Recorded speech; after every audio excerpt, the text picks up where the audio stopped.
ଆପଣ ଜାଣନ୍ତି କି ଓଡ଼ିଶାର ଏପରି ଏକ ବୈଜ୍ଞାନିକ ଯାହାଙ୍କର ଥିଓରିଜ୍ କୁ ଆଜି ସମଗ୍ର ବିଶ୍ୱ ବୟସ ବୃଦ୍ଧିର ମୂଳ କାରଣ ହିସାବରେ ପଢୁଅଛି। ନମସ୍କାର ବନ୍ଧୁମାନେ, ମୁଁ ରାଜେଶ। ଆପଣ ଦେଖୁଛନ୍ତି ଓଡ଼ିଆ ଟେଲିରୁ, ଯାହାର ପ୍ରତ୍ୟେକ କାହାଣୀ ହେଉଛି ଏକ ନୂଆ ଶିକ୍ଷା ଓ ନୂଆ ପ୍ରେରଣା। ଆଜିର ଆମର ଏହି ପ୍ରଥମ ଭିଡିଓରେ ଆମେ କଥା ହେବା ଓଡ଼ିଶାର ଗର୍ବ ଓ ଗୌରବ ଏବଂ ଭାରତର ଏକ ଜଣାଶୁଣା ବୈଜ୍ଞାନିକ ଡକ୍ଟର ମଧୁସୂଦନ କାନୁନଗୋଙ୍କ ବିଷୟରେ। ପ୍ରଫେସରଙ୍କ ଜନ୍ମ ହୋଇଥିଲା 1 ଏପ୍ରିଲ 1927 ମସିହା ବ୍ରହ୍ମପୁରଠାରେ। ଜେରୋଣ୍ଟୋଲୋଜି ଏବଂ ନ୍ୟୁରୋସାଇନ୍ସ କ୍ଷେତ୍ରରେ ସେ ଜଣେ ୱେଲ୍ ନୋନ୍ ସାଇଣ୍ଟିଷ୍ଟ ଥିଲେ।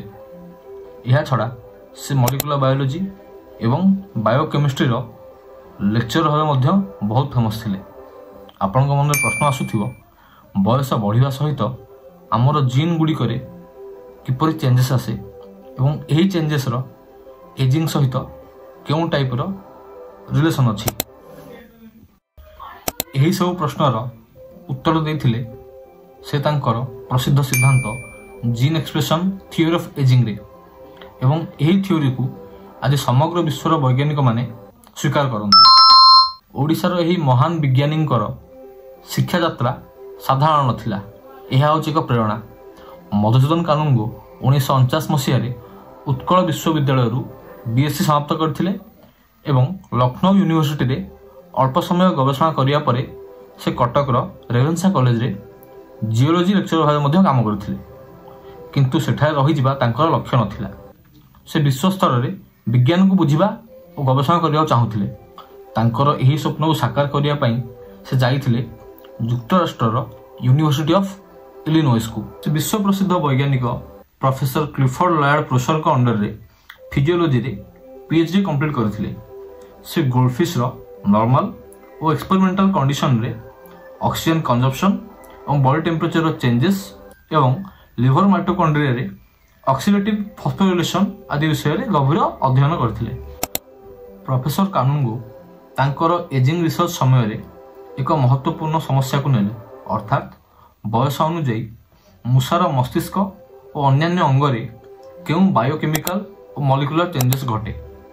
ତାଙ୍କର ଏହି ଗବେଷଣାର ମୁଖ୍ୟ ଫଳାଫଳ ଗୁଡ଼ିକ ଥିଲା, ବୟସ ବଢ଼ିଲେ ଏନ୍ଜାଇମ୍ର ମାତ୍ରା କମିଯାଏ, ଏନ୍ଜାଇମ୍ର ଆଇସୋଏନ୍ଜାଇମ୍ରେ ପରିବର୍ତ୍ତନ ହୁଏ, ମସ୍ତିଷ୍କରେ ଥିବା ହର୍ମୋନ ରିସେପ୍ଟର ସହିତ ସଂଯୋଗ ହୋଇ ଷ୍ଟେରଏଡ୍ସ କିଛି ଏନ୍ଜାଇମ୍ ହ୍ରାସକୁ ପ୍ରତିରୋଧ କରିପାରନ୍ତି ଏବଂ ବୟସ ବଢ଼ିବା ସହିତ କ୍ରୋମାଟିନ୍ ଅଧିକ କମ୍ପାକ୍ଟ ହୋଇଯାଏ।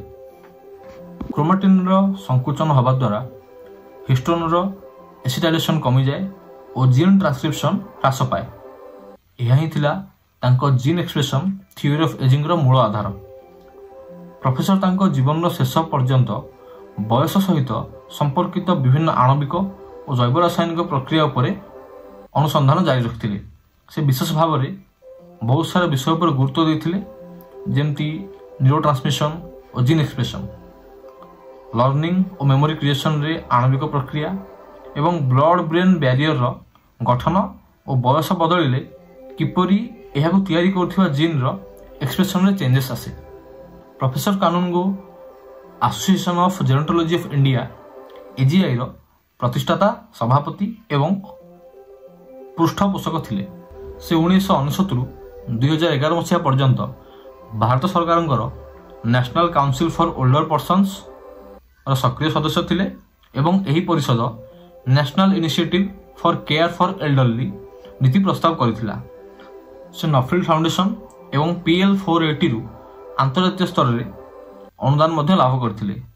ସେ ସାଇନ୍ସ ଟୁଡେ, ସାଇନ୍ସ ରିପୋର୍ଟର ଭଳି ପତ୍ରିକାରେ ବାର୍ଦ୍ଧକ୍ୟ ସମ୍ବନ୍ଧୀୟ ସରଳ ଲେଖାଲେଖି ଜେରୋଣ୍ଟୋଲୋଜି ବିଷୟକୁ ଲୋକପ୍ରିୟ କରାଇଥିଲେ। ସେ ବୟସର ଜୀବବିଜ୍ଞାନ ବିଷୟରେ 139ଟି ଗବେଷଣା ମଧ୍ୟ ପ୍ରକାଶ କରିଥିଲେ।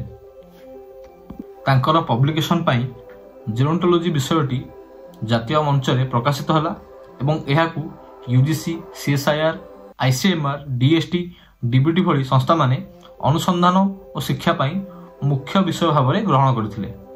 ଆଜି ଆମେ ବୟସ, ଜିନ୍ ଏବଂ ଜୀବନ ବୃଦ୍ଧି ବିଷୟରେ ଯାହା ବି ଜାଣୁ ତାହାର ମୂଳଦୁଆ ରଖିଥିଲେ ଏହି ଓଡ଼ିଆ ବିଜ୍ଞାନୀ ପ୍ରଫେସର ମଧୁସୂଦନ କାନୁନଗୋ।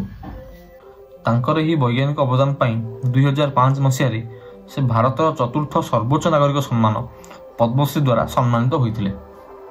ମଧୁସୂଦନ କାନୁନଗୋ କେବଳ ବୈଜ୍ଞାନିକ ନଥିଲେ, ସେ ଥିଲେ ଦୃଷ୍ଟିକୋଣ ପରିବର୍ତ୍ତନକାରୀ। ଭାରତରେ ଏଜିଆଇ ଗଠନ କରି ସେ ଗବେଷଣାର ମୋଡ଼ ବଦଳାଇ ଦେଲେ। ତାଙ୍କର ଏଜିଂ ସାଇନ୍ସ ଉପରେ ପବ୍ଲିକେସନ, ଥିଓରି ଏବଂ ରିସର୍ଚ୍ଚ ଇଭେଞ୍ଚୁଆଲି ଏହି ପ୍ରୋସେସର ମେରୁଦଣ୍ଡ ହିସାବରେ ଜଣାଗଲା। ମୁଁ ଆସିବି ଆଉ ଜଣେ ଅଜଣା କିନ୍ତୁ ଅସାଧାରଣ ବ୍ୟକ୍ତିଙ୍କର ଜୀବନ ନେଇ। ସେ ପର୍ଯ୍ୟନ୍ତ ଦେଖନ୍ତୁ, ଶିଖନ୍ତୁ ଏବଂ ନିଜର ଜ୍ଞାନକୁ ବଢ଼ାନ୍ତୁ। ଭିଡ଼ିଓଟି ଯଦି ଆପଣଙ୍କୁ ପସନ୍ଦ ଆସିଥାଏ ଲାଇକ୍ ସେୟାର କରନ୍ତୁ ଏବଂ ଚ୍ୟାନେଲକୁ ସବସ୍କ୍ରାଇବ୍ କରନ୍ତୁ। ଧନ୍ୟବାଦ।